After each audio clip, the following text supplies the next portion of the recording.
جی سر بتائیے گا، ایک ہی ہفتے میں عوام کے اوپر 60 روپے کا بم گرا دیا گیا پیٹرول پہ اور بجلی کی قیمتوں پہ بھی اضافہ کر دیا گیا، اس حوالے سے کیا کہنا چاہیں گے آپ؟ سیدھی سیدھی عوام کے ساتھ زیادتی، اس ملک کا اللہ ہی مالک ہے، ملک تو ختم ہو گیا ہمارا، تباہ ہو گیا، برباد ہو گیا۔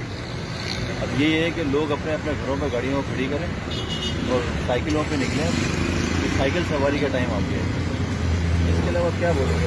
ہر آدمی سمجھدار ہے، سمجھ رہا ہے کہ کیا ہو رہا ہے کیا نہیں ہو رہا ہے، کوئی بھی بیان دینا فضول ہے۔ اچھا یہ دیکھیں کہ صرف پیٹرول نہیں، پیٹرول کے حوالے سے جو دوسری مہنگائی ہو رہی ہے آپ اس کو دیکھیں، مہنگائی کہاں پہنچ گئی ہے، ایک عام آدمی کس طریقے سے زندگی گزار رہا ہے۔ یہ سب اپنی سیٹوں کی جنگ لڑ رہے ہیں، پیسوں کی جنگ لڑ رہے ہیں، اپنی اچھا جائیدادیں بنا رہے ہیں۔ اس سے جو پچھلی حکومت تھی عمران خان کی، ان کا پلان یہ تھا کہ روس سے سستا پیٹرول لے کے ہمیں عوام کو دینا ہے نا، وہ بیسٹ یہی تھا۔ کام اس وقت انڈیا کر رہا ہے کہ انڈیا روس سے پیٹرول لے کے عوام کو سستا دے رہا ہے، تو وہ آپ بیسٹ ہے، وہ بیسٹ ہے ہمارے لیے، عمران خان بیسٹ ہے۔ عمران خان نہ ہم پٹھان کنسیڈر کرتے ہیں اپنے آپ کو، نہ پنجابی، نہ سندھی، نہ بلوچی، نہ مہاجر۔ عمران خان ہمارے ملک کے لیے لیڈر بیسٹ ہے۔